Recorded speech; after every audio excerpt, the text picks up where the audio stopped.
Radyo? Hindi. Nakikinig ka ba sa radyo? Hindi.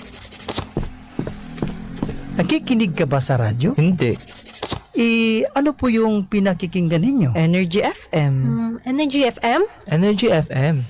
Istasyon sa radyo yun ah. Huwag mong sabihing radyo! Sabihin mo, energy! Energy!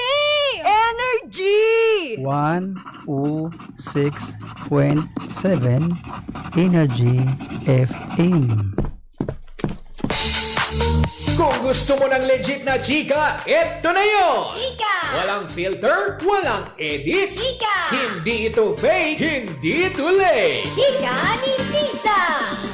Lahat ng ganap sa showbiz pag-uusapan natin dito. May nag-break, may nagkabalikan. Tara at pag-usapan. Kung ano man ang chika, alam na ni Sisa. Ito ang Chika ni Sisa. Chika! Ni Sisa! Isang magandang hapon pa rin po, Metro and Mega Manila. We are number 106.7 Energy FM. Panggawag mong sabihin radyo, sabihin mo energy. Hello pa rin po sa lahat ng ating mga panggana nakatutok by our digital platforms on Facebook, TikTok, and of course, sa ating team replays on our YT channel, Energy FM 1067. Isang magandang hapon po sa inyong lahat sa mga kaipanig ng Pilipinas at ang mundo. Hello Philippines and hello world. Ganon yun. Diba? Hello sa mga taga-Pasig Mega Market. Magandang hapon po sa inyong lahat. Ayan, ako po si Kapitana Sisa at ito ang Gap 2. Wow, Gap 2. Second gap. Ang arte mo kasi.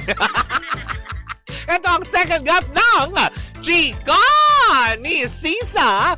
Woo! Ito na nga, nakakaloka to the highest level. Tumungo na tayo sa ating second chika. Nako, isang kapuso star ang kumpirmado nga na magbabalik ka pamilya. Siya ay walang iba ko hindi si Miss Carmina Villar. Wow, nakakaloka. Bigyan natin naman si Gabong palakpakan yan. After almost 9 years, 'di ba? Parang kaidarang yung pagbabalik niya, yung years ng pagkawala niya sa ABS-CBN, ayun po yung taon ng tagal ko sa Energy FM, nakakaloka. Yun yung ko, 10 year, 'di ba? 9 years, 'di ba, this year kasi this coming July. Next month na yun. 9 years na ang lola nyo sa Energy FM na nakakaloka. Pero hindi ako yung pag-uusapan natin. Si Carmina, balik tayo sa diba? After 9 years, kasi yung huling teleserye na napanood natin, si Carmina sa ABS-CBN ay noong 2015 to 2017 sa seryeng Doble Cara kung saan kasama niya doon si Julia Montes. O, diba? May bang ilan din siyang teleserye tulad ng Recuerdo de Amor. Sino yung nakaabot noon? Si ano pa yung kumanta niyan? Si Jaya. Hindi si Jaya, si Jessa Saragosa. Bakla ka. Hindi yan si Jaya. Si Jessa Saragosa yung kumanta niya na Recuerdo de Amor. Diba naalala nyo? Kasama niya din sila Dieter Ocampo dati pa. Parang way back 2001 yan if I'm not mistaken. Hindi ba?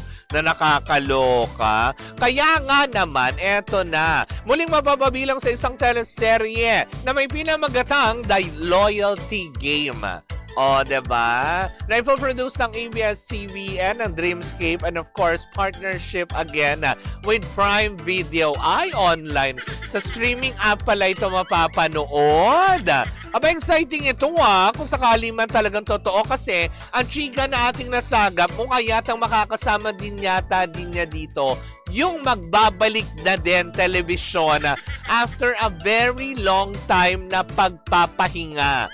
None other than Yen Santos. O, diba? Congratulations Sa amin, hindi ko naabutan niyang kapa. Hoy, ang alin, Ate Corina, Recuerdo de Amor. Baka sakaling kita, charot.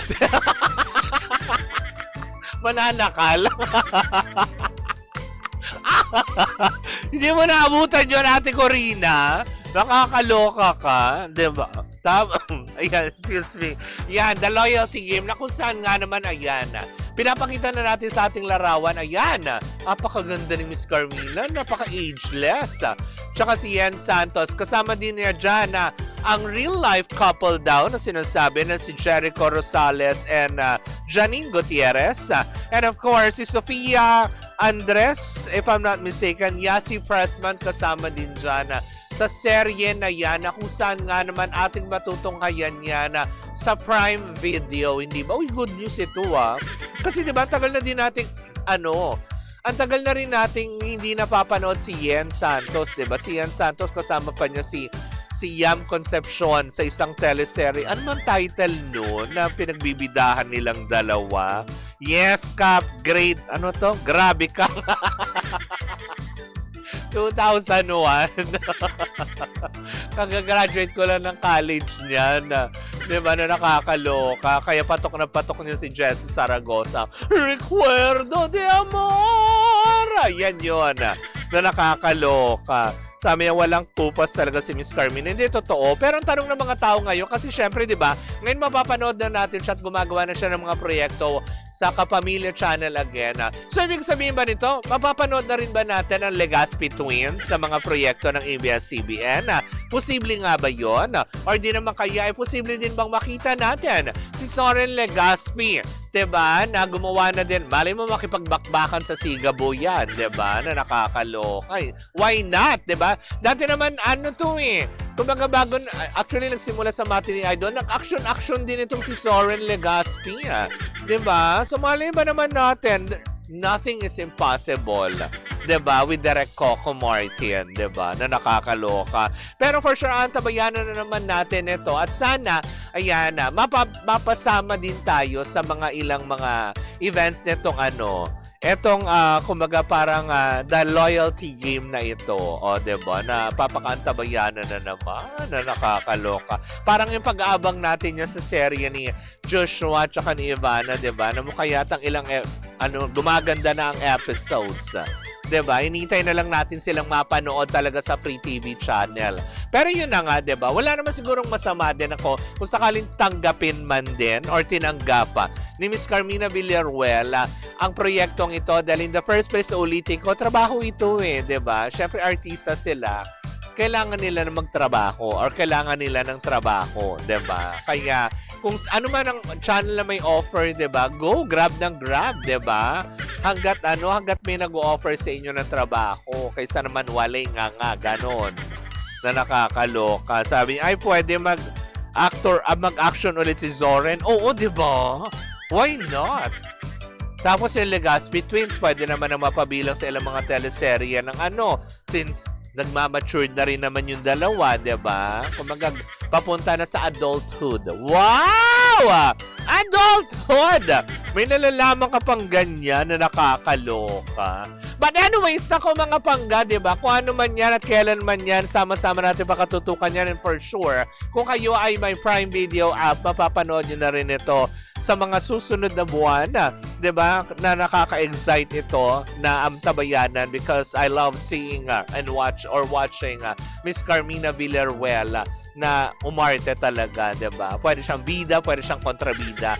Ganyan ang patunay ng isang magaling na artista, yung pwede ka maging dual, diba? Dual citizen. Hoy, hindi dual citizen! Diba? Yung magaling ka talagang umarte, diba? Kaya mo magkontrabida, kaya mo maging bida. Ganon. Diba? So, antabayanan natin yan, the loyalty game. And congratulations, of course, to Miss Carmina Villaruel. Finally, mapapanood na naman natin siya muli. Kung ano man ang magiging kanyang karakter na gagampanan, antabayanan natin yan sa mga susunod na buwan. Hinamintay mga pangga! Ako muna ay pansamantalang magpapaalam. Bukas po magkarinigan, magkapanooran naman tayo. Same time, same station. Of course, dito lamang yan sa number 106.7 Energy FM. Pangga, wag mong sabihin radyo, sabihin mo Energy. Susunod na po si Baby Toby para sa programang FRC.